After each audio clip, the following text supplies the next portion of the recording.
देखो ना, आप लोग तो यहाँ पर बैठे रहे हैं ना। हमारे अंदर का कोई काम ही नहीं है। देखो ये क्या क्या कर रहा है। मैडम हमारे अंदर कोई काम नहीं है। ठीक है, अंदर में झुकना फुकना किस लिए? ये झुकना है फिकना है किस लिए? सबसे बात क्या, आपको बैठने के लिए जगह दे दिया हम। मैं तो वहाँ पर मैं ड्यूटी कर रहा हूँ मैडम, आप पूछे आप साहब से ठीक है भैया, आपके बैठने के लिए जगह दे दिया तो हम ना एक दिन। ठीक है भैया, ठीक रहो। বুথ কেন্দ্রীয় বাহিনীর সঙ্গে বচসায় জড়ালেন কোচবিহারের সিতাই বিধানসভা তৃণমূল কংগ্রেস প্রার্থী সঙ্গীতা রায়।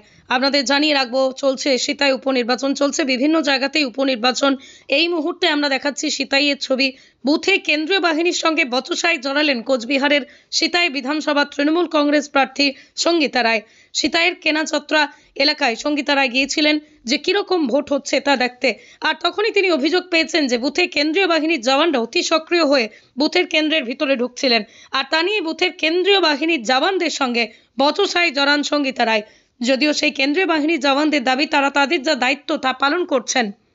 আমি আমার ভোট 3 নম্বর বোতাম তুলে জোড়া ফুল চিহ্ন করে দিলাম।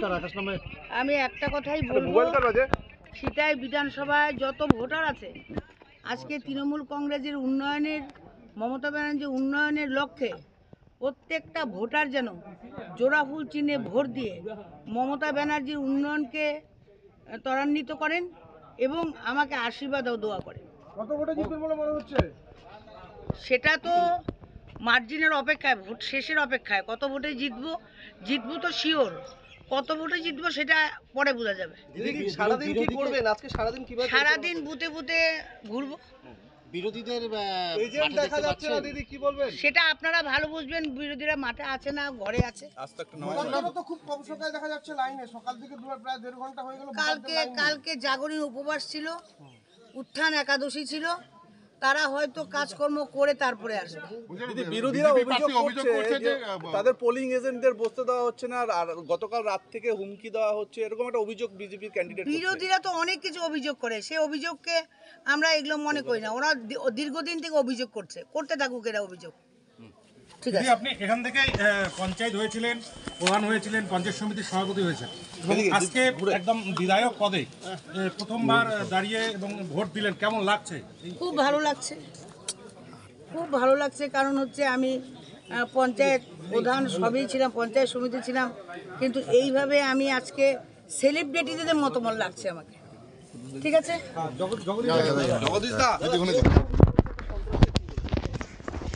বিরোধীদের কাজই হচ্ছে অভিযোগ করা। তারা মাঠে নেই, তারা ময়দানে নেই, তারা ঘরে বসে অভিযোগ করছে। বিরোধীদের এজেন্ট দেওয়ার দায়িত্ব নিশ্চয়ই আমাদের নয়। তারা তাদের এজেন্ট দিক, প্রশাসন আছে, প্রশাসনকে বলে তাদের এজেন্ট তারা দিক। তাদের এজেন্ট যদি কেউ হতে না চায়, সে দায়িত্ব নিশ্চয়ই তৃণমূল কংগ্রেসের নয়। এবং তৃণমূল কংগ্রেস 24x7 অর্থাৎ 24 ঘন্টা 7 দিন প্রত্যেক দিন মানুষের হয়ে কাজ করে, মাঠে আছে, ময়দানে আছে, মানুষের আপদে আছে, বিপদে আছে। শীত, গ্রীষ্ম, বর্ষা, তৃণমূল কংগ্রেসে মানুষের ভরসা। তাই মানুষ তৃণমূল কংগ্রেসের পাশে আছে, সাথে আছে।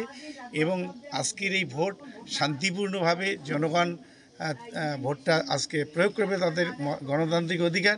এবং 23 তারিখ যখন রেজাল্ট বেরোবে, তখন দেখতে পাবে বিরোধীরা তাদের বাক্সে টোটাল ভোট ফাঁকা। বিরোধীরা বিশেষ করে প্রার্থীর অভিযোগ যে গতকাল রাত থেকে বিভিন্ন জায়গায় সন্ত্রাস হচ্ছে, বাইক বাহিনী এজেন্টদের বসতে দিবে না, হুমকি দিচ্ছে। ওরা এজেন্টের নামের তালিকাতেই আমাদের আরও আছে, আরও আছে, তাদের নামের তালিকা দিক, প্রশাসন তাদের এজেন্টদের বসিয়ে দেবে। তো তালিকা দিতে পারছে না কেন? তালিকা দিক, তারা তাদের পোলিং এজেন্টকে কোথায় বাধা দিচ্ছে, কোন বুথে বাধা দিচ্ছে, কোথায় তাদের ঢুকতে দেয়নি, তারা সেই তালিকাটা দিক। নিশ্চয়ই আমরা তাদের বলবো প্রশাসনকে তাদের এজেন্টকে বসিয়ে দিতে। তাদের এজেন্ট দেওয়ার দায়িত্ব তো আমাদের নয়, তাদের এজেন্ট দেওয়ার দায়িত্ব তাদের। যারা কোনোদিন মাঠে মানুষের পাশে থাকেনি, মানুষের সাথে থাকেনি, তারা নির্বাচনের সময় মায়া কান্না কাঁদলে কোনো লাভ নেই। বলছি দাদা, নির্দল প্রার্থী রয়েছেন ফুলকপি চিহ্নে, তার এজেন্টদের দেখা যাচ্ছে সংখ্যা বিজেপির থেকে বেশি, এই বিষয়টা কি হয়েছে? এইটুকুই বুঝলাম যে নির্দলের এজেন্ট যদি বসতে পারে, তাহলে বিজেপির এজেন্ট কেন বসতে পারছে না? তাহলে নির্দলের এজেন্ট যদি প্রত্যেকটা জায়গায় বসতে পারে, তাহলে কেন বিজেপির এজেন্ট বুঝতে পারছে না, এখান থেকে আপনাদের প্রশ্নের উত্তরটা আপনারা পেয়ে যাবেন। দাদা কোথায় কোথায় ঘুরবেন আজকে, কি আমি নদীর ওই পাড়ে যাবো, আমি এখন নদীর ওই পাড়ে যাবো, ক্রেডিট নদীর এই পাড়েই থাকবে, আমি ওই পাড়ে যাবো। Thank you.